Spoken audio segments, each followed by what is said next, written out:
and their teammates will almost certainly not resurrect them because it's impossible to actually get there. Now it's behind the storm wall.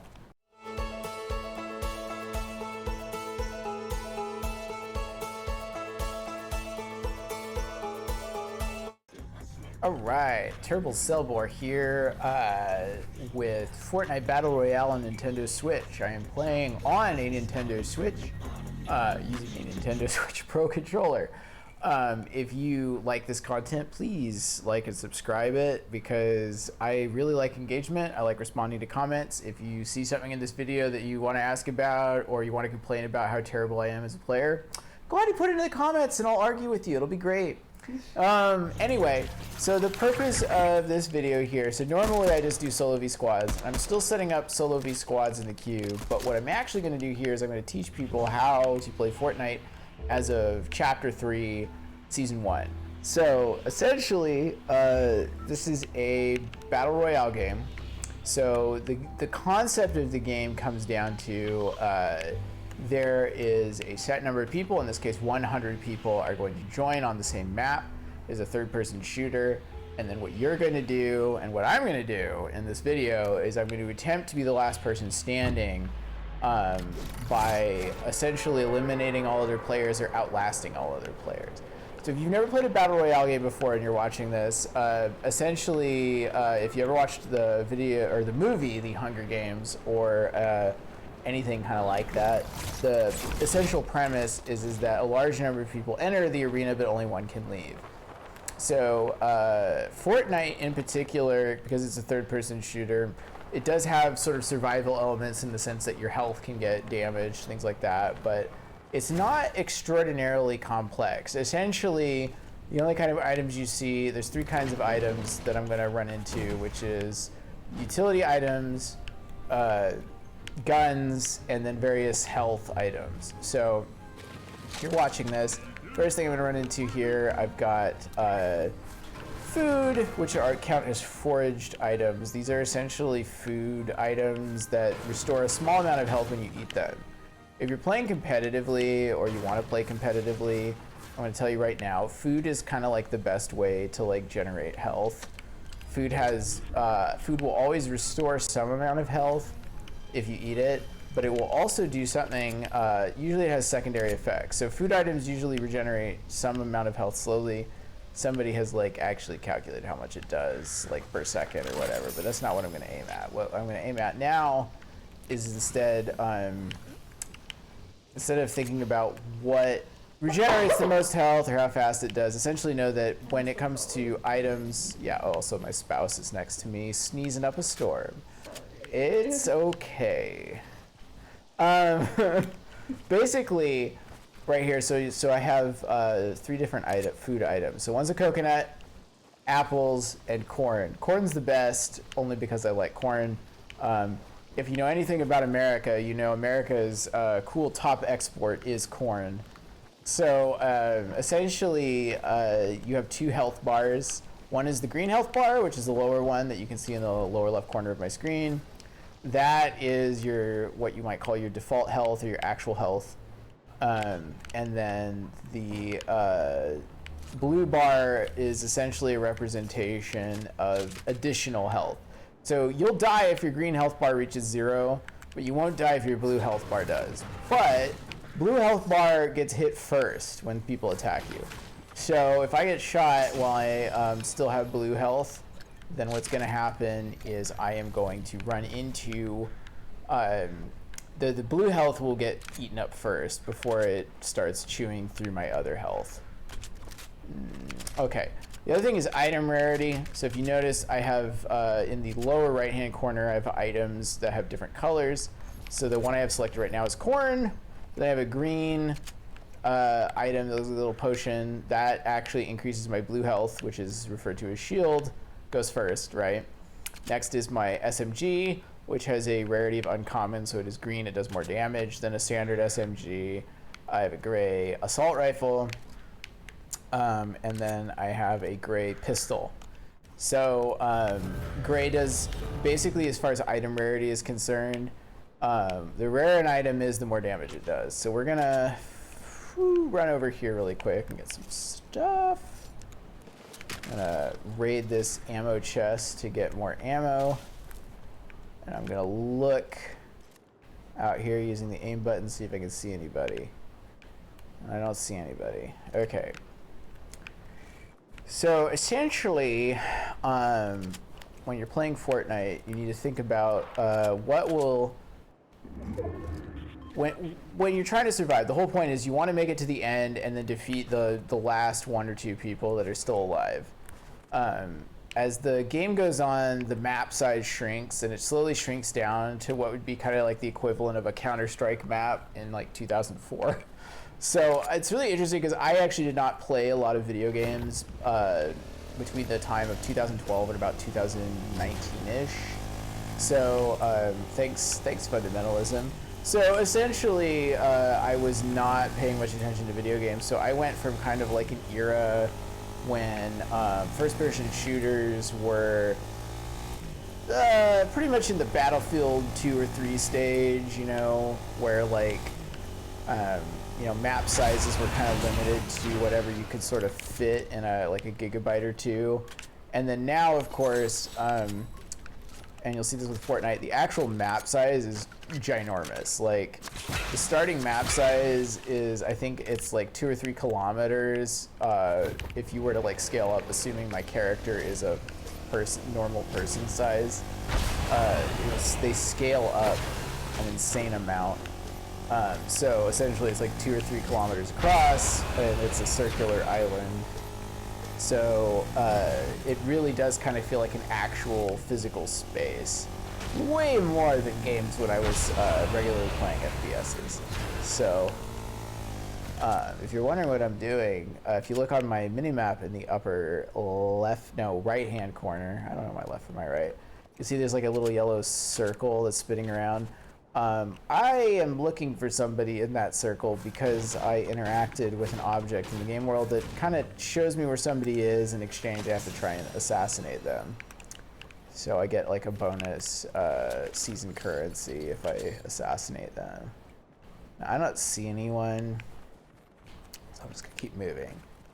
So I got my shield, I got my health, I got my corn.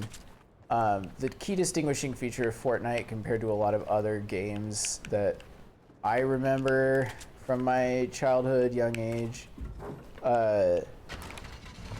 one of the key distinguishing features is this idea of building. I don't know where it was directly taken from, but you can build physical structures in the game. Oh, here's somebody. Hit him. I'm looking for my bounty person. They gotta be around here somewhere. But they're over there. So building physical structures in the game is really useful because it provides cover, but you can essentially build buildings, and buildings are highly destructible. This is really different than destructibility when I was playing back in like 2012 when like Battlefield 3 or 4 had like destructible buildings and everybody was like, oh my god, you can like destroy things. You could destroy like a wall. It's very different than like, oh, somebody's shooting at me.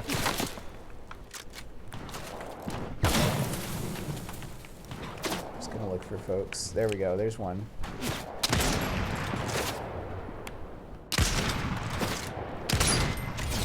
One down.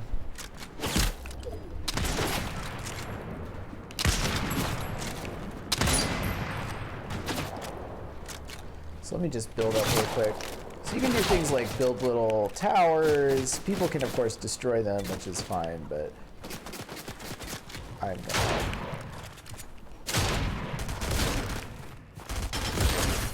Oh yeah, this game also rewards headshots, which is really funny because that's not how things work. So I just took out these folks. I'm gonna destroy them with my melee weapon and then proceed to do damage.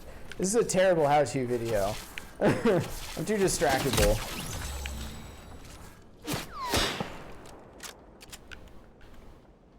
Where is that person who's shooting at me? Whatever. I'm gonna eat this shield potion. I'm gonna proceed to eat some corn. Got another elimination just hanging out. Alright. I'm gonna take their stuff. Oh yeah, when people die, which they don't use the term die, it's an elimination. This isn't a violent game, they're just eliminated. They drop a bunch of stuff, which is really nice, because you can use that to take out other people.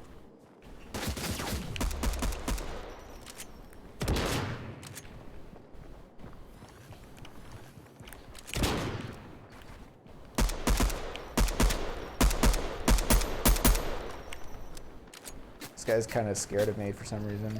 Oh, it's because I took out his whole squad. That's fine. I'll just eat some corn here. I'm gonna sneak up on him. If you're crouched, other people can't hear you. And if you notice, I have like a little thing around my reticule that's like showing where people are shooting. Pretty much anybody who's trying to achieve victory will have that. So I just recommend turning it on. It's designed to be an accessibility feature for the deaf, but it's pretty useful for anybody who has eyesight playing this game. So I recommend turning that on. But if you're crouched, you won't appear on it. So normally what you'll see is people who are moving around will appear as little feet on that. All right, so I know there's somebody over here because there's all this shooting over here. And they ran off. Yep, there we go. There's somebody. And they're down. Ha ha ha. And their journey ends. And their teammates will almost certainly not resurrect them because it's impossible to actually get there. Now it's behind the storm wall.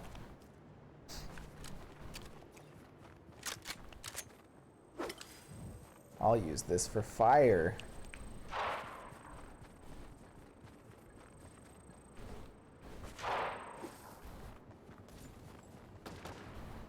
Burn down. This is fuel. I can get places. Vehicle. Right, so if you're playing this game and you're watching me play this and you're hoping for like a really in detail instructable, I'm obviously really bad at that because I get distracted by actually playing the game. But essentially the premise here is I want to try run people over with this vehicle. If you manage to snag a car,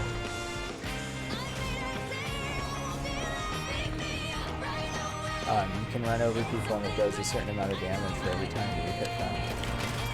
Observe, I just ran this person over a bunch, I get all their stuff. Including this shake? What is this? I guess it's soda. Want it. Ooh, somebody just died here, which means somebody shot them. Or they quit. They might have auto-quit. Possible, but I'm gonna try to look at some of this. Who shot me and why? Oh, they're over there. I'm just gonna head towards the gunshots because that means two teams are fighting each other inside the storm circle because of that white circle on the map. And I'm just gonna go over here. Where is everybody? Might just call everybody out. So fun tactic if you want to actually play solo v squads. Shoot wildly into the air a little bit and people will just come running because they're like, ooh, we could potentially kill those people. So just FYI, shooting wildly into the air sometimes draws people out. Oh, inside the storm circle. There's somebody. There's a couple people.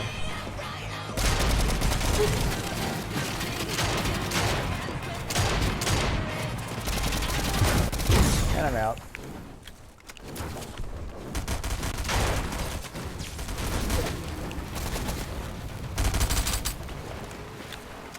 They're gone. Somebody's swimming.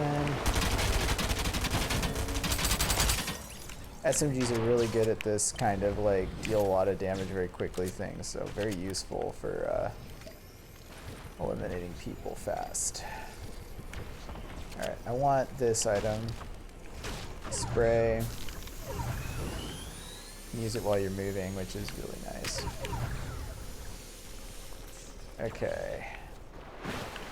If this was being the solo v squads that I actually like obtain victory on, I'm gonna laugh so freaking hard. Okay. Up. There's somebody over here. Somebody's got the crown. Oh my god, nobody's got the crown. They're just dead. That's fine too. I've got the crown. I don't know what it does.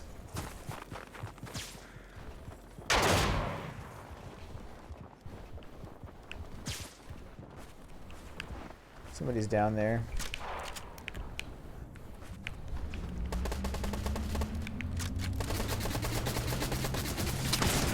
$95.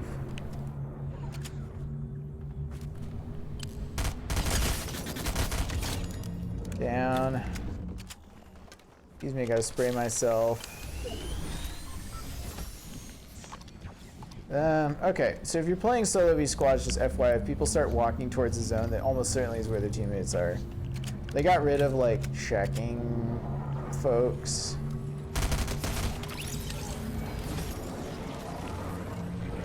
Yep, there's their teammate. I'll take this.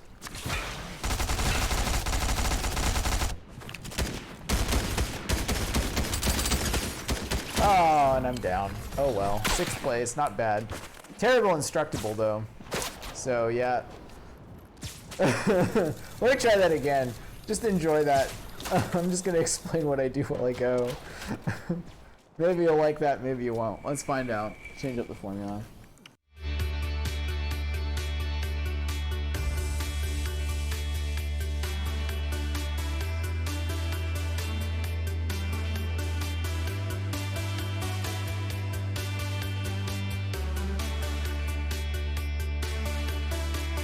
When you're surrounded by darkness,